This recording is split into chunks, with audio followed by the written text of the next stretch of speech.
Welcome to Skyline TV. అమరావతిలో నిర్వహించిన media సమావేశంలో మంత్రి సత్యకుమార్ యాదవ్ దేశవ్యాప్తంగా వస్తున్న ట్రెండ్స్ ప్రజల తీర్పును స్పష్టంగా చెబుతున్నాయని తెలిపారు. అస్సాంలో బీజేపీ భారీ విజయం దశగా దూసుకెళ్తోందని, పుదుచ్చేరిలో మరోసారి ఎన్డీఏ ప్రభుత్వం ఏర్పడే అవకాశాలున్నాయని అన్నారు. వెస్ట్ బెంగాల్లో మార్పు దిశగా ప్రజలు తీర్పు ఇచ్చారని పేర్కొన్నారు. తమిళనాడులో హాంగ్ అసెంబ్లీ పరిస్థితులుండొచ్చని, కేరళలో ఎన్డీఏ ఓట్లు పెరుగుతున్నాయని తెలిపారు. సబ్కా సౌత్ సబ్కా వికాస్ నినాదంతో ప్రధాని నరేంద్ర మోదీ నాయకత్వంలో అభివృద్ధి కొనసాగుతోందని చెబుతూ అక్రమ చొరబాట్లపై కఠిన చర్యలు తీసుకుంటామని స్పష్టం చేశారు. ఈ సమావేశంలో పలువురు బీజేపీ నాయకులు పాల్గొన్నారు. మిత్రులారా, ఇవాళ ఎన్నికలు జరిగిన సందర్భంలో యావత్ దేశం చూసినట్టుగానే ఇంచుమించు ప్రజల తీర్పు, ప్రజలు ఏ రకంగా ఉండాలని కోరుకున్నారో అదే విధంగా వస్తున్నట్టు మనకు ట్రెండ్స్ని చూస్తే తెలుస్తుంది. అస్సాం లాంటి రాష్ట్రంలో మూడవసారి 2/3 మెజార్టీతో దాదాపు 140కి గాను 100 సీట్లలో బీజేపీ విజయదుందుబి సాధించి మూడవసారి అధికారంలోకి రాబోయే దిశగా వెళ్తూ ఉంది. దక్షిణాది రాష్ట్రాల్లో పర్టికులర్గా పుదుచ్చేరికి సంబంధించి సహజంగా రెండవసారి అధికారంలోకి ఎప్పుడూ అధికారంలో ఉన్న పార్టీ రాదు, కూటమి రాదు. కానీ ఆ సంప్రదాయాన్ని పటాపంచలు చేస్తూ ఎన్డీఏ కూటమి మళ్ళీ రెండవసారి పుదుచ్చేరిలో అధికారంలోకి రాబోతుంది. ఈ కూటమి కార్యకర్తలకి, ఆ రాష్ట్ర ప్రజలకి, ప్రధానంగా భారతీయ జనతా పార్టీ కార్యకర్తలకు కూడా ఆంధ్రప్రదేశ్ బీజేపీ తరఫున ధన్యవాదాలు, అభినందనలు తెలియజేస్తున్నాం. ఇక వెస్ట్ బెంగాల్ విషయానికి వస్తే,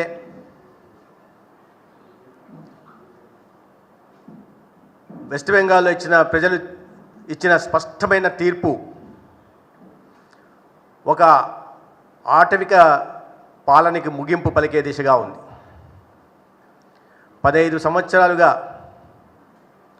కేవలం మత సంతుష్టీకర రాజకీయాలు చేస్తూ అభివృద్ధిని అటకెక్కించేసి సంక్షేమాన్ని తుంగలో తొక్కేసి మతాల మధ్య విద్వేషాలు పెంచి అక్రమ చొరబాటుదారులను ప్రోత్సహించి వాళ్ళందరికీ ఓటర్ ఐడీలు ఇచ్చి అర్హత లేకపోయినా అన్ని రకాల సంక్షేమ పథకాలను ఇచ్చి తద్వారా బెంగాల్లో ఉంటున్న పేదలకి నోట్లో మట్టి కొట్టి సాగిన ఒక అటవిక పాలన 15 సంవత్సరాల తర్వాత అంతమైంది.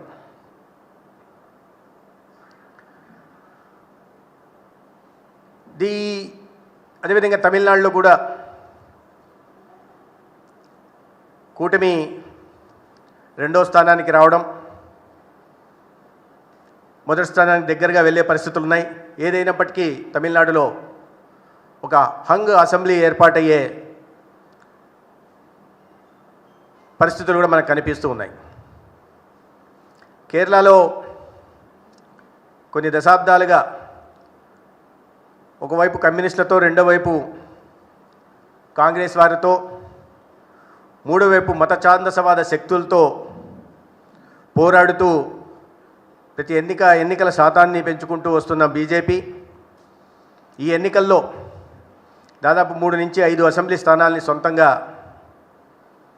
గెలుచుకునే అవకాశాలు కనిపిస్తున్నాయి. గణనీయంగా ఓట్ల శాతాన్ని కూడా పెంచుకోవడం జరుగుతుంది. దేశంలో ఎక్కడ ఎన్నికలు జరిగినా లేదా జాతీయ స్థాయిలో జరిగినా కమ్యూనిస్టులు, కాంగ్రెస్లు జతకట్టి బీజేపీకి వ్యతిరేకంగా పోరాడే ఈ పార్టీలు కేరళ రాష్ట్రానికి వచ్చేసరికి ఒక టాసిట్ అండర్స్టాండింగ్తో చాలా స్ట్రాటజిక్గా వారు బీజేపీ గెలుస్తుందన్న చోట్ల చేతులు గడపడం, తద్వారా బీజేపీ అవకాశాలను గండి కొట్టడం ప్రయత్నం చేస్తూ ఉన్నారు. ఈసారి బీజేపీ ఓట్ల శాతం ఖచ్చితంగా వారు ఎటువంటి కుటిలయత్నాలు చేసినా ఓట్ల శాతం పెరిగే అవకాశం ఉంది. ఇది మొత్తంగా చూస్తే దేశ ఎన్నికలన్నింటినీ మీరు కలిపి చూస్తే ఇవాళ జాతీయవాద శక్తుల పట్ల భారతీయ జనతా పార్టీ సిద్ధాంతం పట్ల ప్రజలకున్న విశ్వాసం, ఒక 12 సంవత్సరాలుగా దేశ ప్రధానిగా ఏ ప్రాంతం పట్ల ఎటువంటి వివక్ష చూపకుండా, ఏ వర్గానికి అన్యాయం చేయకుండా, సబ్కా సాత్ సబ్కా వికాస్ సబ్కా విశ్వాస్ సబ్కా ప్రయాస్ అనే మంత్రంతో ఒక సంకీర్ణ ధర్మానికి, ఫెడరల్ కోఆపరేటివిజానికి కూడా పెద్దపీట వేస్తూ అభివృద్ధి ప్రాతిపదికనే రాజకీయాలు చేస్తూ వస్తున్న నరేంద్ర మోడీ గారి నాయకత్వం పట్ల కూడా ప్రజలకున్న అచంచలమైన విశ్వాసానికి ఇది ఒక తార్కాణంగా భావించాలి. ఇవాళ దక్షిణాది, పశ్చిమ రాష్ట్రాలు కాకుండా తూర్పు రాష్ట్రాల్లో ఇటీవలే ఒడిశాలో గెలవడం జరిగింది, అస్సాంలో గెలిచాం, ఈశాన్య రాష్ట్రాల్లో గెలుస్తున్నాం.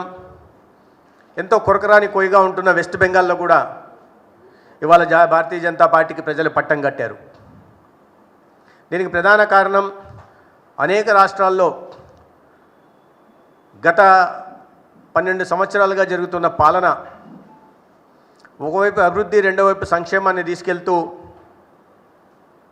ఎవరి పట్ల ఎటువంటి వివక్ష లేకుండా సాగుతున్న పాలన, ఆ రాష్ట్రాల్లో కనిపిస్తున్న అభివృద్ధి, మౌలిక సదుపాయాల కల్పన, సంపద సృష్టి, ఉద్యోగ ఉపాధి అవకాశాలు, మహిళా సాధికారిత, వ్యవసాయానికి ఊతమిచ్చే నిర్ణయాలు తీసుకుంటున్న కారణంగా ఇతర రాష్ట్రాల్లో జరుగుతున్న అభివృద్ధిని చేసి వాళ్ళ కొత్త రాష్ట్రాలుగా ఉంటున్న వెస్ట్ బెంగాల్ లాంటి రాష్ట్రం కూడా బీజేపీ అధికారంలోకి వస్తే ఈ రాష్ట్రం బాగుపడుతుంది. ప్రధానంగా అంతర్గత భద్రతకి, దేశ భద్రతకి ఒక సవాలుగా నిలిచిన ఈ అక్రమ చొరబాటుదారులకి అడ్డుకట్ట వేయడానికి అవకాశం ఉంటుంది.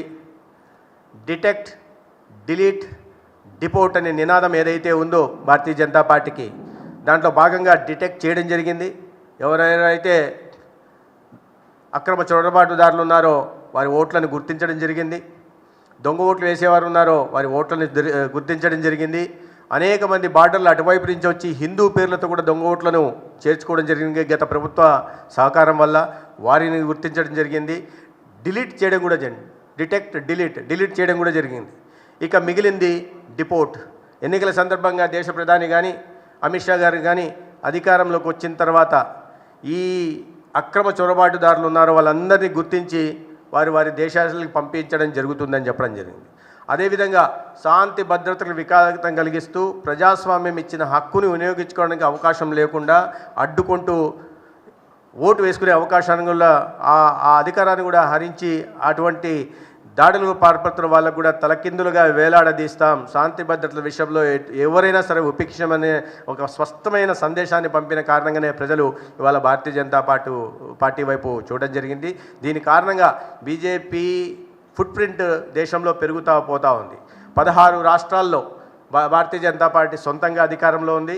ఇవాళ మరొక రాష్ట్రం వెస్ట్ బెంగాల్ కూడా బీజేపీ అధికారంలో కూడా వచ్చింది. అదేవిధంగా 6 రాష్ట్రాలు, ఇతర 6 రాష్ట్రాలు ఎన్డీఏ రాష్ట్రాలు కలిపి మొత్తంగా 23 రాష్ట్రాల్లో ఇవాళ భారతీయ జనతా పార్టీ ఎన్డీఏ రాష్ట్రాలు పాలన కొనసాగుతూ ఉంది. దీనికి ప్రధాన కారణం ఒకటే, ప్రజలకు ఇచ్చిన ప్రతి హామీని నెరవేర్చడం, ప్రజల ఆశయాలకి ఆకాంక్షలకి అనుగుణంగా ప్రభుత్వ పాలన ఉండడం. దాని కారణంగానే అనేక రాష్ట్రాల్లో మళ్ళీ కూడా బీజేపీని కానీ ఎన్డీఏని కానీ ప్రజలు ఆశీర్వదిస్తూ ఉన్నారు. ఒకసారి గెలవడం కష్టం, రెండోసారి చాలా కష్టం, మూడోసారి అసాధ్యం ఈ దేశంలో ఏదైనా పార్టీ ఎన్నికలు గెలవాలంటే. కానీ వాటిని అన్నిటినీ పటాపంచలు చేస్తూ ఇవాళ భారతీయ జనతా పార్టీ అనేక రాష్ట్రాలు, ఇవాళ మనం చూస్తున్నాం అస్సాంలో, అది కూడా గెలిచినది కూడా 140కి గాను 100 సీట్లతో గెలుస్తున్నారు. అనేక రాష్ట్రాల్లో అధికారంలోకి వస్తున్నాం. హర్యానాలో ఇటీవల 3వ సారి అధికారంలోకి రావడం జరిగింది. ఢిల్లీలో అధికారంలోకి వచ్చాం.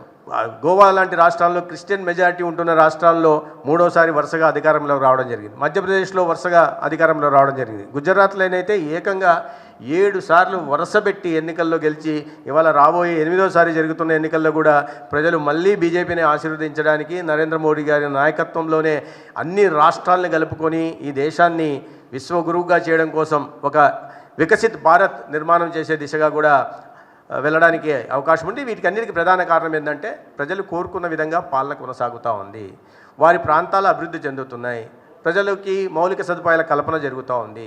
మంచి వైద్యం విద్య అందుబాటులోకి రావడం జరిగింది. సంపద సృష్టి కూడా జరుగుతూ ఉన్న నేపథ్యంలోనే ప్రజలు మళ్ళీ ఆశీర్వదిస్తున్నారు. ఈ ప్రజలు ఇవాళ ఈ ఎన్నికల్లో వచ్చిన తీర్పు నరేంద్ర మోడీ గారి నాయకత్వం పట్ల ప్రజలకున్న అత్యంత విశ్వాసం, అచంచలమైన నమ్మకంగా భావిస్తున్నాం.